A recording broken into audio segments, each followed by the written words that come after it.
Welcome everyone to this week's Skippy track guide at Charlotte Speedway, but this is the road course, so I believe the correct term is a Roval, which is this is a fun word, put it that way. And this little cheeky rascal, I believe, was in iRacing many years ago, but it's had a bit of a facelift now as it got changed. As you can see there, nasty blue curbs. So spirit of the day is miss the curbs on most occasions. There is a few that you can take quite well. Obviously, we'll go over that in the track guide. Right, on to the important stuff. Let's go to our laps. We are showing you lap number 8, which is a 1:31.759. You can see there, started off in the 32s and had a few in the 31s. And then laps lower down, which you can't see because I blow my head, very luckily. I was trying to hunt for off tracks and silly little slowdowns and things like that. There's not too many silly off tracks or silly slowdowns to take note of. Obviously, if you do cut the corner too much, there will be a slowdown. But yeah, not too bad. Otherwise, info for the track guide is 82 Fahrenheit, and usage is quite high, 50%. I think that's how it should be on these guys, to be honest, because this is how I get to these sessions if you ever want to practice before the weeks are up. So this is how you do it above my head. Otherwise, that's enough waffling from me. Let's crack on with it. Right then, start, finish straight. It's quite a short run here from the last chicane to T1. So if someone does get a run on you, just be very careful of looking up your inside. It is a nice wide entry, but it does tighten up on the exit. So one marker, we are standing on the brakes down into the third gear, rolling it in nice and easy. Had a bit of a oversteer there, so a bit of correction there. You can hit the blue curb with a tire, but don't hit it with the center of the car. The car will jump. It's not a good idea. Looking for the flag light system, whatever you want to call it. Going to highlight it here, and that is what we're aiming for to bring us to the right hand side of the track. And also, as we pass it, is our turn in point for turn 2. Turn 2 is completely flat out, and it's just a blind turn in, so that's a really handy marker. This is pit exit, so be very careful of people coming out of there, because they will be on the racing line as soon as the pit exit ends on the left hand side there. Sorry, got it wrong. Highlighting the end of the barrier here, and we're just sort of very gradually grazing the brake just to get the car switched and turned over, and then balancing the throttle and using the actual steering to slow the car down nice and gradually.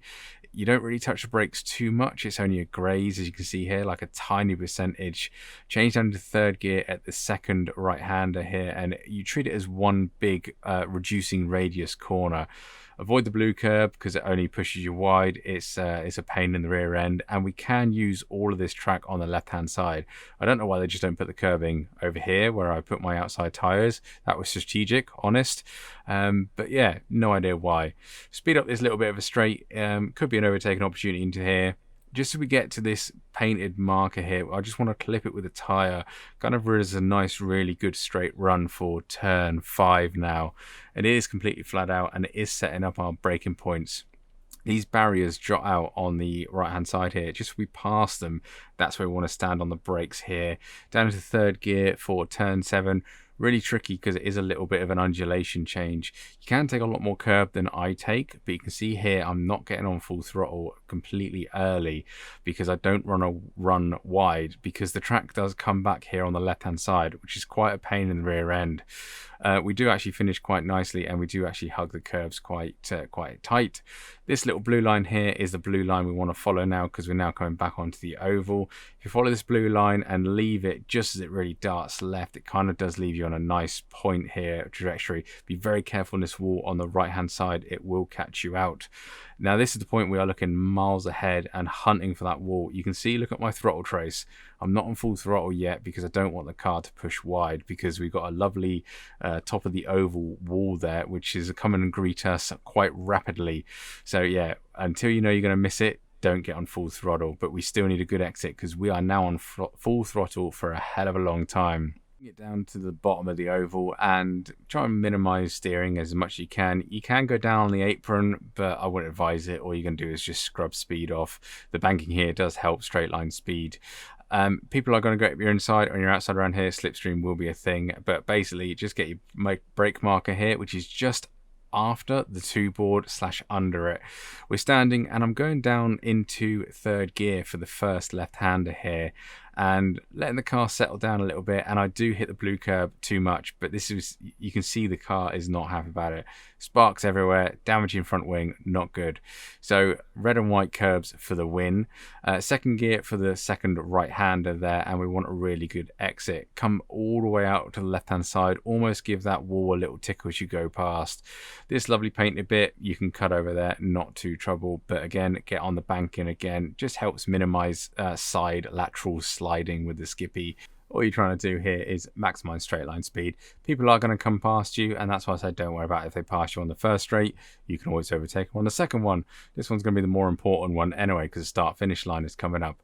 Right, the tarmac changing color bit is your braking marker. Just it comes into a point and you kind of get 1.5 cars in it. Really awkward to explain. Braking straight line, trail braking all the way to the corner.